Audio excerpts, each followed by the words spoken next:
Hey everybody, hope you're doing well. Today I have got the Hermit as the obstacle and the Ace of Swords as the opportunity. Let's start with the bad news. The Hermit. Who is this guy? What's he doing?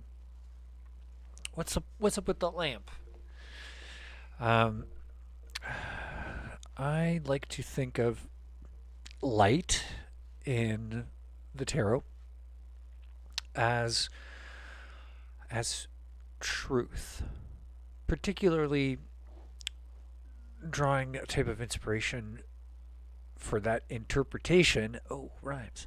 Um, from the Sun card or from the Le Soleil card from the Marseille deck. And the way I see that card involves a seeing person and a blind person and some other stuff, but I feel like one aspect of it certainly draws my attention to the difference between being able to see light and not being able to see light, hence being able to see the world, not being able to see the world, and how the absence and presence of light can, in a way, be thought of as the absence and presence of truth. If you know the truth about the world, you can navigate it without having any, let's say, surprises that you might walk into. If you don't have the truth about the world, especially if you have some beliefs that you think are the truth and they're actually very far from the truth, generally you're going to constantly be stumbling and having all sorts of accidents. So keeping that concept of light and truth in mind, we got the Hermit. He's got his little lantern. It's his light. It's his truth. He's the keeper of it. It's it's something that he's interested in. He seems to be walking in the Marseille card, maybe even following his light around, which is kind of funny. It's kind of like a carrot on a stick, attached to the donkey you're trying to lead. But one way or another, insofar as the kind of negative interpretation of this, particularly an interpretation of this as an archetype or a caricature that we could be perceived as, and the kind of not ideal situation in which this would happen, I think, you know, makes me think of having some truth, having some knowledge, knowing something that we keep to ourselves, and the kind of social consequences that that could have, and then kind of making a connection between that and the fact that this guy's a hermit and he's all by himself. Um, yeah, something about keeping a truth to yourself. Maybe there was a situation where it would have been wise for that truth to see the light of day, to be shared. Also, it's often the case that the truths or facts or secrets that we think only we know, um, are known by others, and when we don't present them, bring them to the table, or volunteer them ourselves, maybe other people aren't going to call us out on it. Like, let's say in whatever mild version of, let's say you have incriminating evidence or evidence that would absolve someone of some very minor thing. A situation where someone might know that you've you've seen something, you know something, nonetheless, then they see you not sharing it. Might not be a big enough deal for them to call you out on it. Say, hey, I know for a fact that you were there, you saw this, you know what happened, you heard what they said, whatever, and you don't want to talk about it. Maybe they're not going to call you out on it, but nonetheless, sometimes this is exactly the kind of thing that people get, let's say, distanced from because of, you know, maybe you're kind of seen as this person that has this reputation for not being exactly straight with people. Maybe this is some truth about yourself, your light, your truth. Maybe it's something that relates to you that other people are also aware of. Might be something, you're not happy with, you're not proud of or something. You might guard it a little too much. Might be a little overprotective of it. Maybe deny things about yourself that again other people are aware of, and nonetheless you kind of force this position where you refuse to acknowledge it or share it with others. Could lead to some social isolation. Or maybe there's another reason why this guy's all by himself. As far as the opportunity, Ace of Swords, very exciting. For it's been a while since I remember noticing the mountains in this card. I definitely associate swords with mountains, particularly mountaintops, peaks.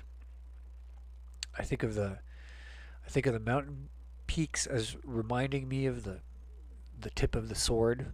They have some similarities, and where the swords to me symbolize abstraction, which on its own is it's a difficult concept to try and match up with, I don't know, an object or an experience.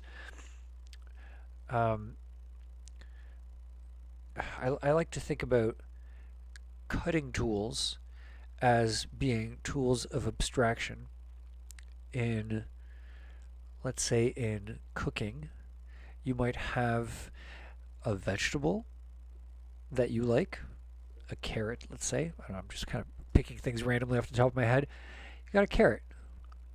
Someone might ask you, hey, you like carrots? You're like, I love carrots, right? They give you a carrot. It's like a carrot out of the dirt. And you're like, well, I don't love carrot, actual carrot. I love the carrot once you separate it from the dirt and you cut off that part with the green things, and then you use a peeler and you peel off the outside. Maybe it's kind of rough and dirty or whatever, and then you slice it up into little pieces, and then I like it. All those steps of abstracting it from other aspects and then identifying the final result. That's what I think of when I think of carrot. Not this thing that's got all these different parts. Those parts, the dirt's not the carrot, the top's not the carrot, whatever. Um, and so there's an aspect of that kind of reduction, that kind of narrowing of specificity that I also think really reminds me of a mountain and climbing to the top of a mountain. The higher up you go, the narrower the mountain. I mean, unless it's some weird mountain that starts off narrow and gets really wide. Generally, I don't think how any of us really envision mountains. Even though there are a couple, really fascinating rock geological formations like that, weird mesas and stuff. But no, I'm talking about the kind of mountains depicted in the background of the card. As you work your way up, the options become more and more limited, and by the time you're at the very peak, I mean, imagine how tiny the actual peak of a mountain is. Like, what is the peak of a mountain? Is it the top square foot, or is it the rock or pebble or blade of grass or whatever that's occupying the highest point within that top square foot? Or is it like the top molecule of the top thing? Again, it's this process of abstraction and narrowing things down and separating the unnecessary and keeping the essential tiniest piece that is most definitive of the thing that we're thinking about. Again, if I was to say to you, imagine the peak of a mountain, you're probably not imagining like an atom or a molecule or something, right?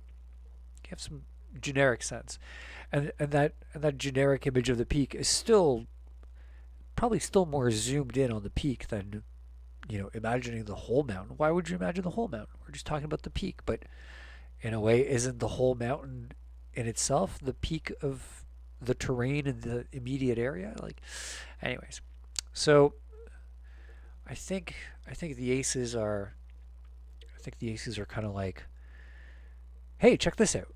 It's like this something new catches your attention, right?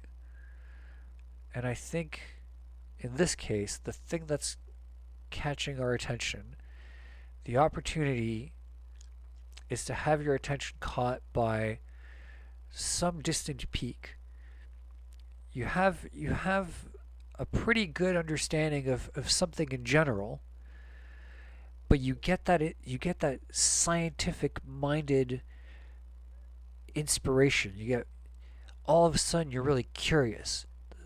Search for scientific discovery of truth, the kind of process that is going to require some sort of investigation.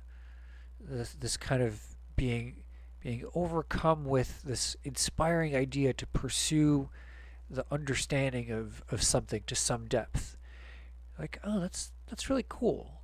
I've never heard of dinosaurs. Dinosaurs sound cool. You know what? That's something that I want to learn more about. That kind of feeling.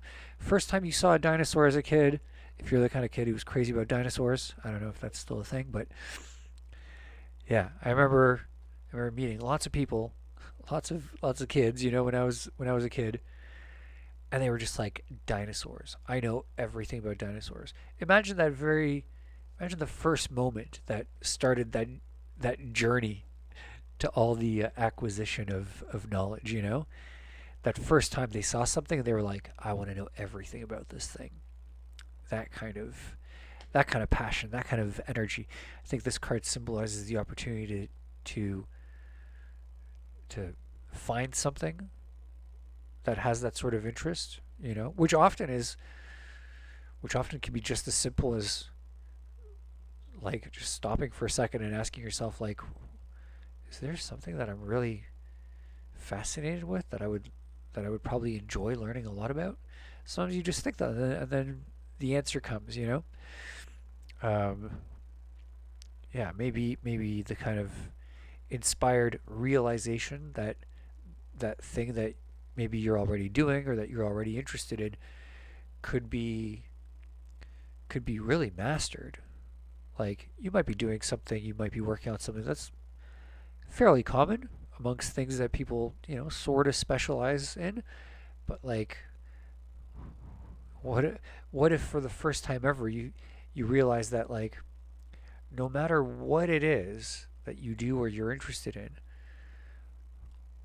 there's probably someone who is the most knowledgeable person on that topic on the planet. There probably is one person that stands above everyone else in terms of knowledgeability. And then also, like, that could also be you. You could, obviously, it would take a lot of dedication, it would take a lot of planning. You'd be planning this big uphill journey. Um, but nonetheless, like, a real kind of mastery and specialization in the realm of understanding scientific knowledge, words that specify things. Sometimes even crafting new words to describe things. Like in science, this is pretty common. You often find people breaking things into smaller and smaller pieces, and then eventually they get to a point where it's like, oh, we thought that piece was as small as you went, but now we just broke it into three even smaller things. You got to name those things, right? There's a very important aspect of science about naming the new smaller pieces. An atom? Oh yeah, it's made out of electrons and protons and neutrons. It used to just be an atom. They broke it apart, then they had to name those smaller parts. So yeah, something along those lines. But yeah, the inspiration, the opportunity for this kind of inspiration to have your mind directed along this path. I think this is the opportunity here to consider. I'm going to wrap things up here. Thanks for watching. Hope you enjoyed the video. Drop me a like or comment free reading if you would like to be entered into a draw for a free reading. I'll be back tomorrow. Thanks again for watching. Take care.